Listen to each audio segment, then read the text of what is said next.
Well, I thought I'd start the new year out with a Western, and even better, it's a John Wayne Western. Tall in the Saddle from 1944. Now, by the way, my three fans might have noticed that I did away with the silly opening credit video. You know, me sitting in the theater watching Casablanca and eating popcorn. I just thought, let's just get right to the good stuff. So, hope you don't mind, but no more intro video. That's just a change I started making recently. And one other thing, thanks to YouTube channel Mike's DVD and Blu-ray collection that did a review of this film recently. From how Mike described this film, I knew that this was one I really wanted to check out. I mean, come on, John Wayne, Ella Raines, and Gabby Hayes. I mean, oh man, this sounded great. And by the way, Mike has a great YouTube channel that includes older film reviews as well. And I've got his channel listed below, so go check it out and subscribe. It's some good stuff. Okay, on to the movie. Tall in the Saddle from 1944. I mean, even that title sounds like this is going to be a really great Western, doesn't it? Well, I'll give an overview of the film, spoiler free, and then offer some closing thoughts.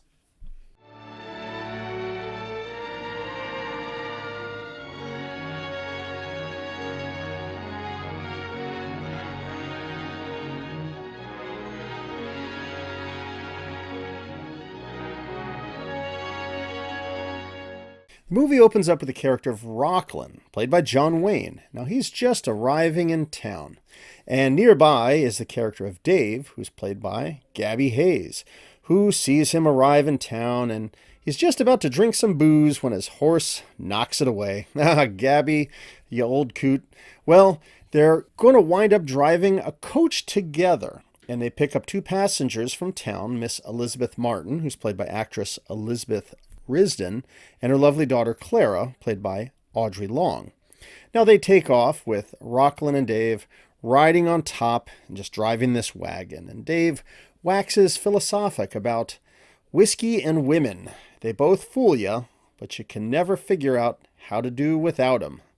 Well, they arrive at a small place in the middle of nowhere to rest and eat, and it's here that Dave meets another old codger, and they're both happy to see one another, and he gives him a big hug with a big cloud of dust. So while they are here, taking a break, they meet with the sheriff and one of his guys. Now they're there investigating some stolen meat. Ah, yes, Old West problems, I guess. Stolen meat. Well, Rocklin learns that Clara's great uncle, character Red Cardell, the owner of the KC Ranch, had been shot a few weeks ago. Now, Dave, however, is fairly pickled, and he insults the sheriff, so they take him outside. But it's just a little bit later that Rocklin discovers that poor Dave had been taken outside and clubbed on the head and just kind of left in some hay.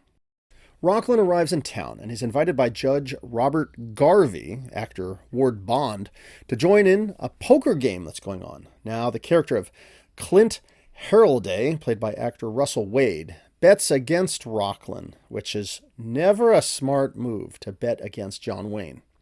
Clint insists on playing a card that was accidentally exposed face up.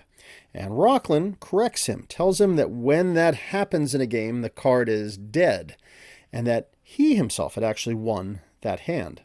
Well, Clint, lacking common sense here, pulls a gun on Rocklin. Ugh, you don't pull a gun on John Wayne, seriously? Well, Rocklin casually leaves the room and returns with his guns, and rightfully takes the winnings from Clint. Well, if you were worried about Dave, it seems like he's actually doing better. His head is just a little bit sore from getting clubbed earlier. But he's there, and he's hanging out with Rocklin, and seems to be on the mend. The two of them are kind of buddies through this film. Well, anyhow, out on the main street, Rocklin is confronted by the character of Arlie, who's played here by Ella Raines, who is this tough, feisty cowgirl, and she demands her brother's winnings from that poker game. And she even takes a few shots at Rocklin. Well, come on, this is John Wayne, so he just seems unfazed through it all and just kind of walks away in his cool manner. Rocklin goes to visit with Garvey, who's Cardell's attorney, and he shows him a letter that was written by Red Cardell, hiring him as a foreman.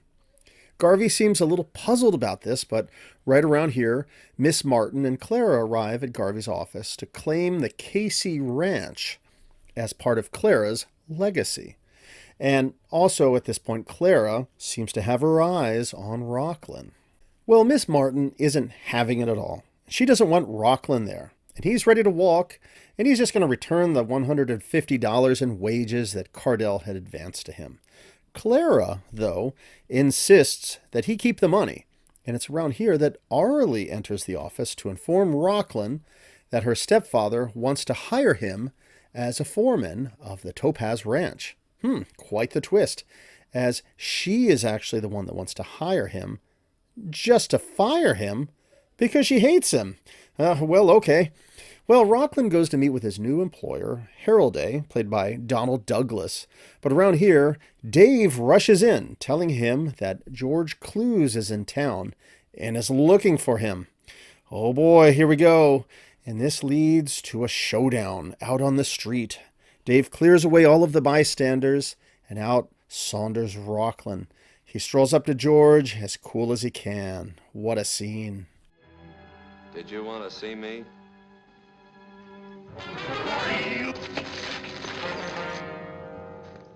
Well, Rocklin takes care of business, and he heads back in and talks with Harold some more and takes a job working for him.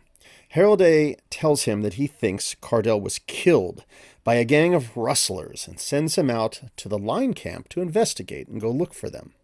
Arlie finds out about this, and we see that, well, maybe she has feelings for this big guy, but she gets news that Clara has sent him a letter.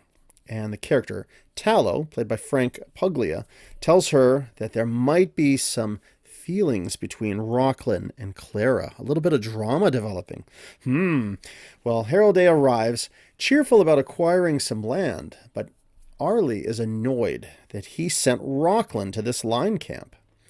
Harold can see that Arlie has a thing for Rocklin, and he heads out. Well, old Dave delivers the letter to Rocklin as he's at this cabin, and he reads this letter, which contains $150, and it's asking for advice. This is from Clara, who thinks that Garvey is trying to convince her aunt to give them the ranch and then just return east. Rocklin asks Dave about the relationship between Cardell and Garvey, and Dave tells him that they were good friends until Cardell had discovered a deck of marked cards in Garvey's coat pocket, and he was on his way to report them to the district judge when he was shot in the back. Now suddenly there's a gunshot and a bullet comes through the window and goes right through Rocklin's hat. So Rocklin and Dave, they pursue, they try to find out who fired the shot, but they're unable to figure out who it was. But they do find a pouch with a silver steer's head on it. Who could this belong to?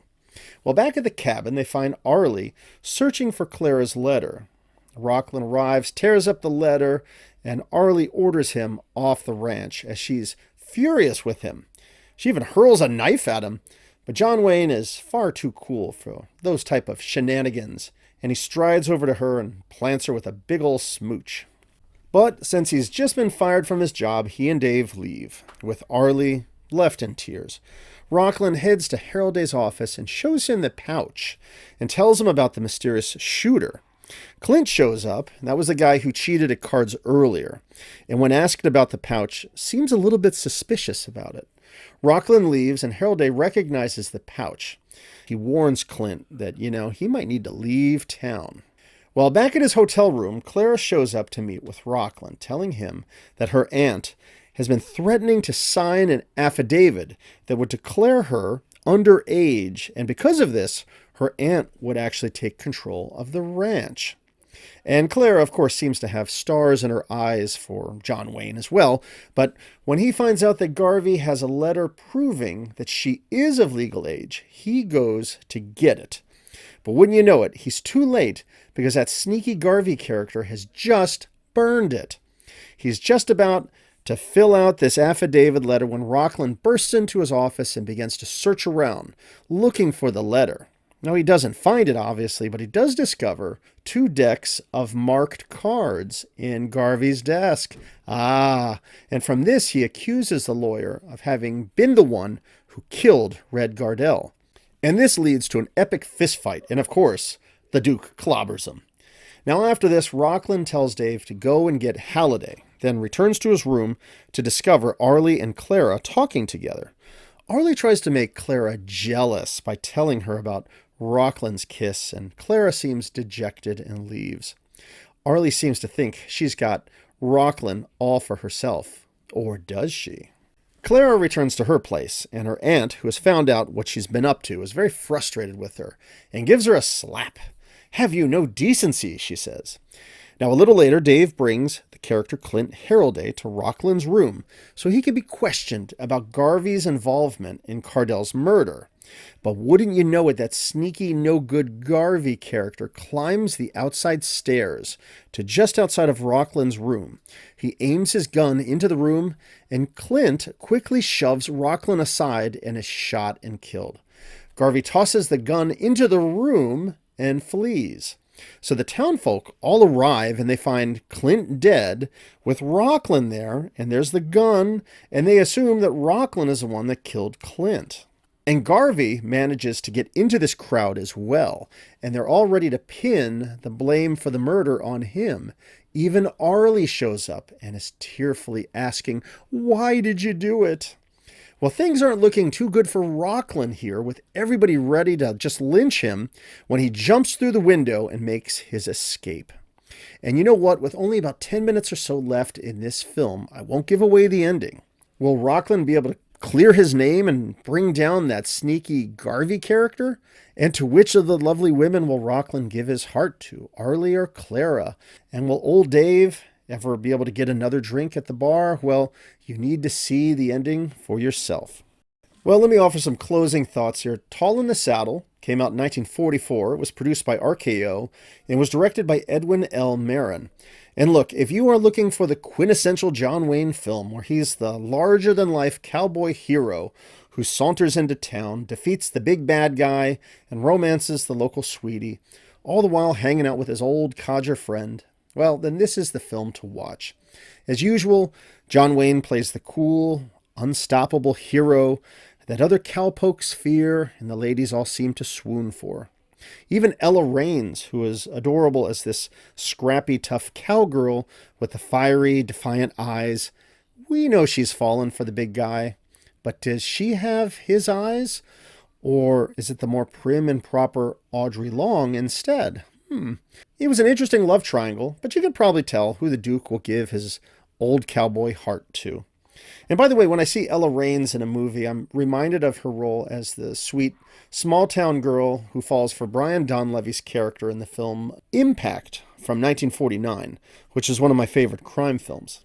So my thoughts on the film is that this was a very enjoyable John Wayne Western with plenty of colorful characters, some fights and shootouts, a little bit of romance, and a pretty engaging story as well about a murder mystery involving an inheritance scheme. You've got the paranoid townsfolks, and Ward Bond is an especially sneaky villain in the story. Ward Bond is, of course, well known from the Western series Wagon Train from the 1950s, which I hope to eventually just watch the series someday, maybe when I finally wrap up with watching Murder, She Wrote. Now, what can I say? This was a great Western. The visuals and the musical score were fantastic, and of course you can't go wrong with any Western that includes Gabby Hayes as that cantankerous old coot along for the ride. He's just a legend. This film was the final pairing of John Wayne and Gabby Hayes on screen. The two had first worked together on the film Riders of Destiny in 1933. This was John Wayne's first film under his new RKO contract, which required him to star in one RKO picture per year for 7 years. And the film was shot on the RKO Encino Ranch and on location in Lake Sherwood, California. Tall in the Saddle from 1944 was an excellent John Wayne Western, and it is one worth checking out.